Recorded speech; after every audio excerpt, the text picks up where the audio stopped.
ನೋಡಿ ನಮ್ಮ ಫ್ರೂಟ್ಸ್ ಕರಿ ರೆಡಿಯಾಗಿದೆ. ಹೇಗೆ ಬಂದಿದೆ ನೋಡಿ, ತುಂಬಾ ಕಲರ್ಫುಲ್ಲಾಗಿ ಚೆನ್ನಾಗಿ ಕಾಣ್ತಾ ಉಂಟು. ಒಗ್ಗರಣೆ ಎಲ್ಲ ಬಿದ್ದು ಈ ಫ್ರೂಟ್ಸ್ ಎಲ್ಲ ಮಸಾಲೆಯನ್ನೆಲ್ಲ ಎಳ್ಕೊಂಡು ಹೇಗೆ ಕಾಣ್ತಾ ಉಂಟು ನೋಡಿ. ಫ್ರೆಂಡ್ಸ್, ನಿಮ್ಮ ಮನೇಲಿ ತುಂಬ ಫ್ರೂಟ್ಸ್ ಇತ್ತಾ? ಅಂದರೆ ತರಕಾರಿ ಇಲ್ಲದ ಟೈಮಲ್ಲಿ ಕೂಡ ಈ ಫ್ರೂಟ್ಸಲ್ಲಿ ಕೂಡ ಒಂದು ಡಿಫ್ರೆಂಟ್ ಆದ ಕರಿ ಮಾಡ್ಕೋಬೋದು. ಅಂದರೆ ಅದು ಸಾಂಬಾರು ಥರ ಇರ್ತದೆ. ಮನೆಯಲ್ಲಿ ಮಕ್ಕಳಿದ್ರಂತೂ ಭಾರಿ ಇಷ್ಟಪಡುವಂಥ ಒಂದು ಡಿಫ್ರೆಂಟ್ ಆದ ರೆಸಿಪಿ. ಯಾವ ರೀತಿ ಮಾಡೋದಂತ ಹೇಳಿ ಇವತ್ತಿನ ವಿಡಿಯೋದಲ್ಲಿ ತೋರಿಸಿಕೊಡ್ತೇನೆ. ಯಾರಾದರೂ ನಮ್ಮ ಕರಾವಳಿ ಮಿರರ್ ಚಾನಲ್ ಹೊಸಬರು ನೋಡ್ತಾ ಇದ್ದರೆ ಸಬ್ಸ್ಕ್ರೈಬ್ ಮಾಡಿ. ಹಾಗೆಯೇ ಫೇಸ್ಬುಕ್ ಮತ್ತು ಇನ್ಸ್ಟಾಗ್ರಾಮಲ್ಲಿ ಪೇಜ್ ಇದೆ, ಅದನ್ನು ಕೂಡ ಫಾಲೋ ಮಾಡಿ. ವಿಡಿಯೋ ಸ್ಟಾರ್ಟ್ ಮಾಡುವ. ನಾನು Asha Udupa Kateel. Welcome back to Karavali Mirror. ನೋಡಿ, ಪೈನಾಪಲನ್ನು ಚೆನ್ನಾಗಿ ತೊಳ್ತಾ ಇತ್ತು. ಒಳ್ಳೆ ಹಣ್ಣಾದ ಪೈನಾಪಲ್. ಇದನ್ನು ಈ ಥರ ಬುಡ ಮತ್ತು ಅದರ ತಲೆಭಾಗವನ್ನು ತೆಗಿಬೇಕು. ನೋಡಿ, ಇದು ಅನನಾಸಿನ ತಲೆಭಾಗ ಅಲ್ಲ.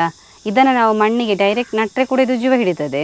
ಅಥವಾ ಒಂದು ಲೋಟದಲ್ಲಿ ನೀರಿಟ್ಟು ಇದನ್ನು ಹಾಗೆ ಹೀಗಿಡಬೇಕು. ಲೋಟದ ಒಳಗಡೆ ನೀರು ಇದಕ್ಕೆ ತಾಗ್ತಾ ಇರಬೇಕು. ಆವಾಗ ಇದರಲ್ಲಿ ಬೇರು ಹಿಡಿತದೆ. ಬೇರು ಹಿಡಿದ ನಂತರ ಅದನ್ನು ಡೈರೆಕ್ಟಾಗಿ ನೀವು ಮಣ್ಣಲ್ಲಿ ನೆಡ್ಬೋದು. ಆವಾಗ ಕೂಡ ಜೀವ ಆಗ್ತದೆ. ನೋಡಿ, ಒಳ್ಳೆ ಕಷಿ ಅನನಾಸು. ಇನ್ನಿದನ್ನು ಕಟ್ ಮಾಡಿ ಅದರ ಸಿಪ್ಪೆ ತೆಗೆಯುವ. ನಾನಿದು ಸ್ವಲ್ಪ ಸುಲಭ ಆಗಲಿ ಅಂತ ಹೇಳಿ ಅರ್ಧಕ್ಕೆ ಕಟ್ ಮಾಡಿ ಅದರ ಸಿಪ್ಪೆಯನ್ನೆಲ್ಲ ತೆಗಿತೇನೆ. ಇನ್ನು ತೆಳುವಾಗಿ ಸಿಪ್ಪೆ ತೆಗೆಯುವ. ಮುಳ್ಳೆಲ್ಲ ಹೋದರೆ ಆಯಿತು. ಒಳ್ಳೆ ಹಣ್ಣಾದ ಅನನಾಸು ನೋಡಿ, ಒಳ್ಳೆ ಪರಿಮಳ ಬರ್ತಾ ಉಂಟು. ನೋಡಿ, ಸಿಪ್ಪೆ ಎಲ್ಲ ತೆಗೆದಾಯಿತು. ಇನ್ನಿದನ್ನು ಕಟ್ ಮಾಡುವ.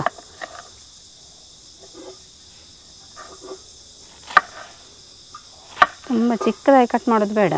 ಇದು ಮಧ್ಯದ ತಿರುಳು, ಇದನ್ನು ಸಪ್ರೇಟಾಗಿ ಇಡುವ.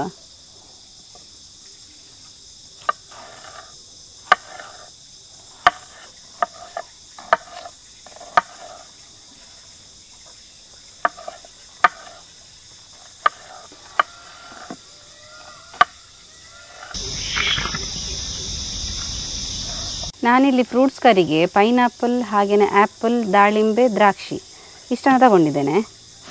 ಅಂದರೆ ಎಲ್ಲನೂ ಗಟ್ಟಿರುವಂಥ ಫ್ರೂಟನ್ನು ಮಾತ್ರ ತಗೊಂಡಿದ್ದೇನೆ. ಬೇಕಾದರೆ ನಿಮಗೆ ಬಾಳೆಹಣ್ಣೆಲ್ಲ ಹಾಕ್ಬೋದು.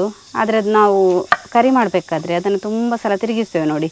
ಆವಾಗ ಅದು ಸ್ಮೂತ್ ಇದ್ದು ಫ್ರೂಟ್ ತೊಗೊಂಡ್ರೆ ಫುಲ್ ಅದು ನಸೆ ಆಗ್ತದೆ, ಅದು ಚೆನ್ನಾಗಾಗೋದಿಲ್ಲ. ಹಾಗಾಗಿ ನಾನು ಗಟ್ಟಿದ್ದ ಫ್ರೂಟ್ಸನ್ನು ಮಾತ್ರ ತಗೊಂಡಿದ್ದೇನೆ. ನೋಡಿ, ಇದನ್ನು ನಾನು ತುಂಬ ಚಿಕ್ಕದಾಗಿ ಕಟ್ ಮಾಡ್ತಾ ಇಲ್ಲ. ಸ್ವಲ್ಪ ದೊಡ್ಡದಿದ್ದರೆ ಒಳ್ಳೆಯದಾಗ್ತದೆ. ಈ ಥರ ಕಟ್ ಮಾಡಿ ಇದನ್ನೊಂದು 2 ರಿಂದ 3 ಪೀಸ್ ಮಾಡಿಕೊಂಡ್ರೆ ಸಾಕಾಗ್ತದೆ.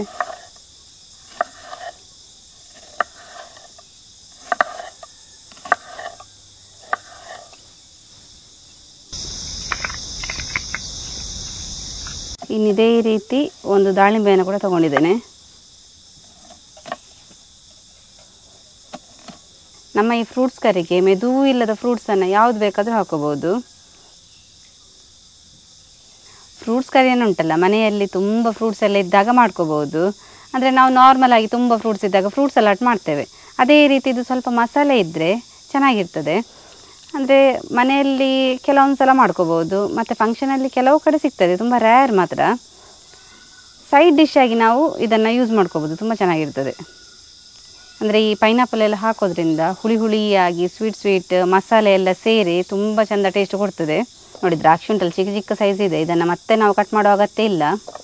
ಇದು ಕಟ್ ಮಾಡಿದರೆ ಮತ್ತೆ ಏನು ಸಿಗೋದಿಲ್ಲ, ಹಾಗೆ ನಾವು ಹಾಕ್ಬೋದು. ಅಲ್ಲಿಗೆ ನಮ್ಮ ಫ್ರೂಟ್ಸ್ ಎಲ್ಲ ಕಟ್ ಮಾಡಿ ಆಯಿತು. ಇನ್ನು ನಾವು ಮಸಾಲೆಯನ್ನು ರೆಡಿ ಮಾಡುವ. ನಮ್ಮ ಫ್ರೂಟ್ಸ್ ಕರಿಗೆ ಮಸಾಲೆ ಭಾರಿ ಇಂಪಾರ್ಟೆಂಟ್ ಆಗ್ತದೆ. ಇಲ್ಲೊಂದು ನಾನು ಮೀಡಿಯಮ್ ಸೈಜ್ನ ತೆಂಗಿನಕಾಯನ್ನು, ಅರ್ಧ ಕಡಿ ತೆಂಗಿನಕಾಯಿ ಅಂದರೆ ಒಂದು ಕಪ್ಪಲ್ಲಿ 3/4 ಕಪ್ ಆಗುವಷ್ಟು ತೆಂಗಿನಕಾಯನ್ನು ಹಾಕ್ಕೊಳ್ತಾ ಇದ್ದೇನೆ. ಇಲ್ಲಿ ನಮ್ಮ ಮಸಾಲೆ ತುಂಬ ಇಂಪಾರ್ಟೆಂಟ್. ಇಲ್ಲೊಂದು 4 ರಿಂದ 5 ಬ್ಯಾಡಿಗೆ ಮೆಣಸನ್ನು ಕಟ್ ಮಾಡಿ ಹಾಕ್ಕೊಳ್ತಾ ಇದ್ದೇನೆ. ಖಾರಕ್ಕೆ ಬೇಕಾಗಿ ಬ್ಯಾಡಿಗೆ ಮೆಣಸು. ತುಂಬ ಖಾರ ಬೇಕಂತೇಳಿ ಆದರೆ ಸ್ವಲ್ಪ ಜಾಸ್ತಿ ಕೂಡ ಹಾಕ್ಕೋಬೋದು. ಹಾಗೆಯೊಂದು ಅರ್ಧ ಸ್ಪೂನ್ ಆಗುವಷ್ಟು ಸಾಸಿವೆ, ಹಾಗೆಯೊಂದು ನೆಲ್ಲಿಕಾಯಿ ಗಾತ್ರದಷ್ಟು ಬೆಲ್ಲ. ಇದು ನಾವು ಬೆಲ್ಲ ಯಾಕೆ ಹಾಕೋದಂತ ಹೇಳಿದರೆ, ಈ ಪೈನಾಪಲ್ ಹುಳಿ ಹುಳಿ ಇರ್ತದೆ ನೋಡಿ. ಅಂದರೆ ಎಷ್ಟು ಹಣ್ಣಾದರೂ ಕೂಡ ಸ್ವಲ್ಪ ಹುಳಿ ಅಂಶ ಇದ್ದೇ ಇರ್ತದೆ. ಹಾಗಾಗಿ ನಾನು ಇಲ್ಲಿ ಬೆಲ್ಲವನ್ನು ಹಾಕ್ಕೊಳ್ತಾ ಇದ್ದೇನೆ. ಇನ್ನೊಂದು 3/4 ಲೋಟ ಆಗುವಷ್ಟು ನೀರು. ತುಂಬ ನೈಸಾಗಿ ಮಸಾಲೆಯನ್ನು ಕಡಿಬೇಕಾಗ್ತದೆ. ಮಸಾಲೆಯನ್ನು ನುಣ್ಣಗೆ ರುಬ್ಬಿಕೊಂಡಾಯಿತು ನೋಡಿ. ರುಚಿಗೆ ತಕ್ಕಷ್ಟು ಉಪ್ಪನ್ನು ಸೇರಿಸುವ. ಇದನ್ನು ಸ್ವಲ್ಪ ನೀರು ಮಾಡಿಕೊಳ್ಳುವ. ತುಂಬ ಗಟ್ಟಿಯಾದರೆ ನಮ್ಮ ಕರಿ ಚೆನ್ನಾಗಿರೋದಿಲ್ಲ. ಒಂದು 1/4 ಲೋಟದಷ್ಟು ನೀರನ್ನು ಸೇರಿಸಿದೆ. ಹದ ಈ ಥರ ಇದ್ದರೆ ಸರಿ ಆಗ್ತದೆ ನೋಡಿ. ಕಟ್ ಮಾಡಿದ ಪೈನಾಪಲನ್ನು ಹಾಕೊಳ್ಳುವ, ಹಾಗೆಯೇ ಆ್ಯಪಲ್, ದಾಳಿಂಬೆ, ಲಾಸ್ಟಿಗೆ ನಾನಿಲ್ಲಿ ದ್ರಾಕ್ಷಿಯನ್ನು ಹಾಕೊಳ್ತೇನೆ. ದ್ರಾಕ್ಷಿಯನ್ನು ಹಾಕೋದ್ರಿಂದ ನೋಡಲಿಕ್ಕೆ ಕೂಡ ತುಂಬ ಡಿಫ್ರೆಂಟಾಗಿ ಚೆನ್ನಾಗಿ ಕಾಣ್ತದೆ. ಮಕ್ಕಳೆಲ್ಲ ತುಂಬ ಅಟ್ರಾಕ್ಟ್ ಆಗ್ತಾರೆ. ಮಸಾಲೆ ಜೊತೆಗೆ ಈ ಫ್ರೂಟ್ಸ್ ಮಿಕ್ಸ್ ಆಗಬೇಕು.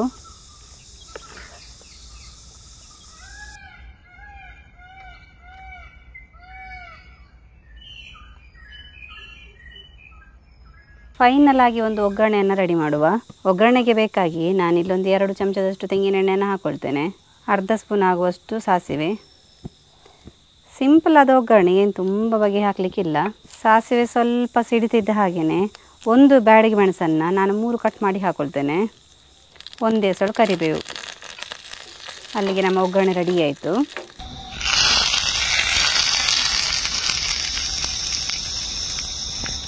ನೋಡಿ, ನಮ್ಮ ಫ್ರೂಟ್ಸ್ ಕರಿ ರೆಡಿಯಾಗಿದೆ. ಹೇಗೆ ಬಂದಿದೆ ನೋಡಿ, ತುಂಬಾ ಕಲರ್ಫುಲ್ಲಾಗಿ ಚೆನ್ನಾಗಿ ಕಾಣ್ತಾ ಉಂಟು.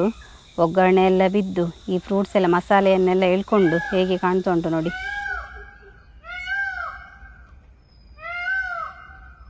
ನೋಡಿದ್ರಲ್ಲ ಫ್ರೆಂಡ್ಸ್, ನಮ್ಮ ಕಲರ್ಫುಲ್ಲಾದ ಫ್ರೂಟ್ಸ್ ಕರಿ ಯಾವ ರೀತಿ ಮಾಡೋದಂತ ಹೇಳಿ. ತುಂಬಾ ಚೆನ್ನಾಗಿ ಬಂದಿದೆ, ಹಾಗೆಯೇ ಟೇಸ್ಟ್ ಕೂಡ ಡಿಫ್ರೆಂಟ್ ಆಗಿರ್ತದೆ.